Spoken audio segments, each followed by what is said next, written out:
creeping through the crumbling catacombs. It's the Halloween edition of the Old Guys Who Like Old Comics Network's Covercrawl. And now, in the witching hour, we gather to examine esoteric examples of second-tier comic company explorations into the world of four-color terror. We begin with Alarming Tales #2.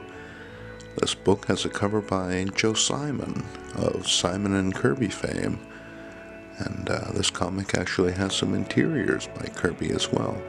Now all the books that I'm about to show you are beta readers. These are books that I didn't pay more than $1 or $2 for. They're beat but complete. I've been building a collection of beta readers for a couple years now. My focus is to rebuild a collection of comics that resemble what I would have if I had continued to collect from the time I was a little kid. I didn't have near mint comic books when I was young. There was almost no such thing. But as far as a beat but complete book goes, those were in abundance. And that's what I'm about to show you. So, without further ado, Alarming Tales #2 gives way to Archie's Madhouse. You'll note that the teens aren't on this cover, but we do have a rather comely green witch and a voluptuous blue Innsmouth type female who's in a beauty contest. I think they're going to do pretty well. It is in fact a madhouse. Next up we have Baron Werewolf's Haunted Library. And what's really remarkable is in the mid-1970s, well, these comic books were marketed directly to kids, and when it comes right down to it, that's a big old Satan with a lady in his crotch. So, can I have a quarter, Mom?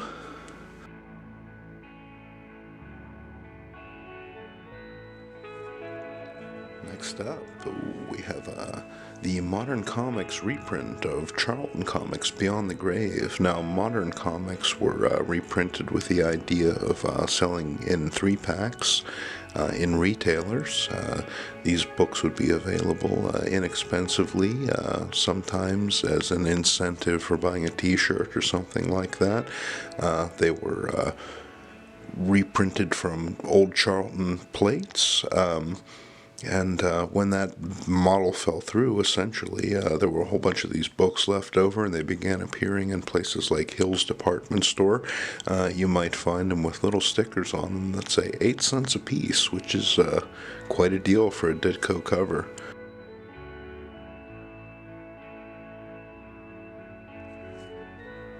There's some more Ditko. Gotta love that. Next up, we begin our look at some Atlas horror. We have The Cougar #1, and The Cougar #1 features a cover by Frank Thorne. And then next up, #2, we have Rich Buckler and our own Al Milgrom doing the cover for #2. Now, this was a cool little series. I enjoyed reading it. Supernatural explorations, a la Kolchak, superhero-esque character. When issue 2 wrapped up, he had just, I believe, killed his werewolf brother, and he himself had ended up in a wheelchair. Would have been really cool to see how Atlas wrapped that one up. Next up, ooh, it's scary, creepy things. And some more Modern Comics. Read comics, folks. Alright, and we begin a little run of Tom Sutton covers right here. Powerful, atmospheric cover. Ooh, get the flypaper out. Man, what can you say? That's the thing about growing up in the 1970s. It was the post-acid generation and the fusion of horror and that psychedelia yielded some very potent imagery.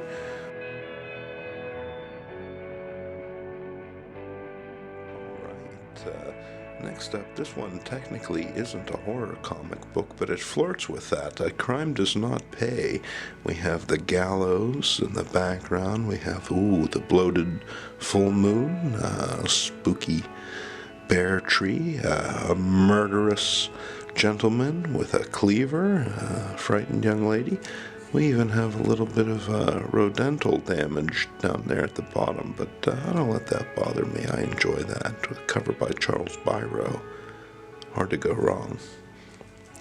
Next up, we have some Dark Shadows.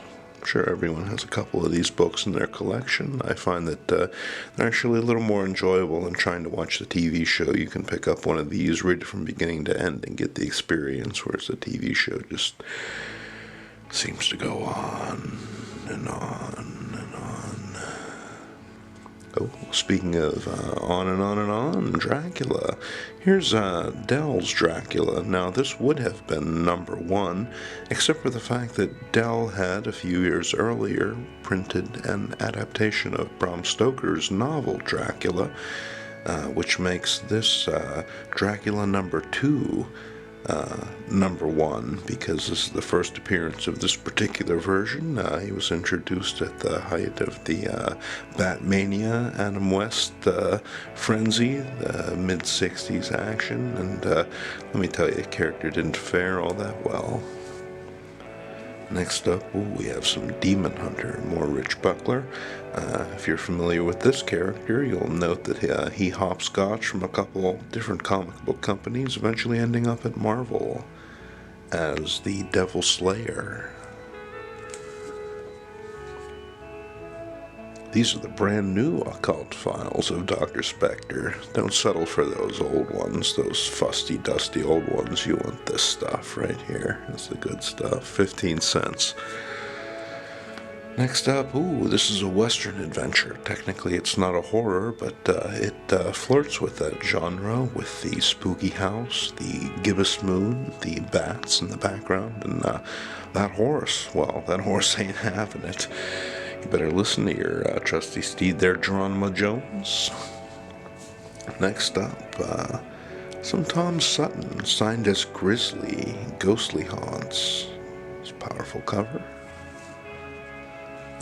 Speaking of powerful covers, I've always loved this one. This one calls to mind exploitation films of the late 70s, early 80s. If you've seen movies like It's Alive, Chud,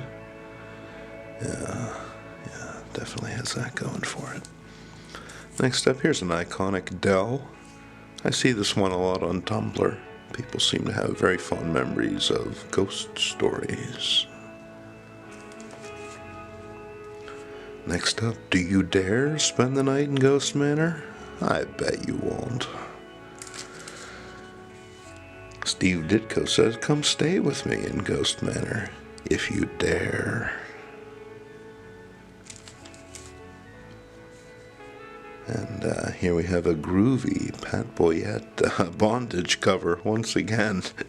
When you consider these are Charlton books aimed squarely at kids, you know, it's pretty racy.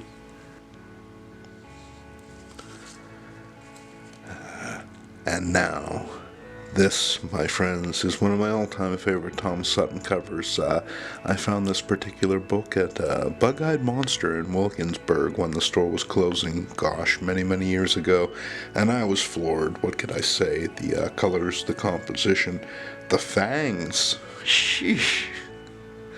That's one of Sutton's finest, at least as far as I'm concerned. I'm absolutely thrilled to have this copy of Ghost Manor.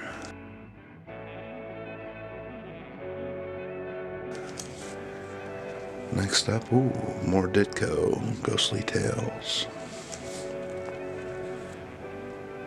The Thing in the Hole? And more Tom Sutton. And this was back when going to the newsstand was the equivalent of visiting an art gallery with an ever-changing assemblage of work. You'd go in there to get your candy bar and your newspaper, and next to Time magazine you'd see something like this every week. Phenomenal. Very Twilight Zone-esque. Moody Ditko. Hey, if you like totem poles, Ghostly Tales is the comic for you. More Tom Sutton. Here we have Atlas Comics, The Grim Ghost, and these were illustrated by Ernie Colon. Ernie passed recently, but he left quite a legacy, and these are definitely a highlight of the Atlas run. Very, very cool books, and it'd be pretty cool to see this character come back in some capacity. Next up, more Tom Sutton, and the best love is haunted love. Next up, we have Doc Stern, Mr. Monster #2. This is from the Eclipse series. This is another save from Bug-Eyed Monster in Wilkinsburg. I picked this book up for $1. This is a fantastic Dave Stevens cover. I've loved this cover from the moment that I've seen it. I have pretty much all of the Mr. Monster books, but this one always gives me a smile. Next up, it's Scary Tales #13. The kids talk about the feels. This cover gives me the feels, the Halloween feels. You break it down to those essential elements, your blacks, your oranges, your figure in the distance, your creeping monster in the foreground. Just gotta love it. That's just phenomenal. Some more Atlas Comics, Tales of Evil. John, what happened? What happened, John? Come on, man. What are you doing? Get up. Tales of Evil #2, featuring the Bog Beast. And then we have Tales of Evil #3, featuring the Man Monster. Now, this was one of those books that I had seen advertised in the back of Atlas Comics for, years when I would look through my old back issues, and I always wondered about it. It wasn't until just a decade ago that I was able to read the damn thing, and let me tell you, the cover, it writes a check that the story just can't cash. I mean, they tried their best, I reckon, but man, sometimes an image can say so much more than 13 pages. Next up, we have some Red Circle. These are real cool. Nice atmospheric covers. The hell is he riding, a chicken? I always like this one. Covers really pop. Hey, and everyone's got something to hide except for me and the monster on my back. A very 1970s interpretation of the occult, but very visceral. Actually, I think that's one of the Super Cops. Holy hell. And wrapping things up with a few more Atlas Comics, we have some weird suspense. These are the Tarantula.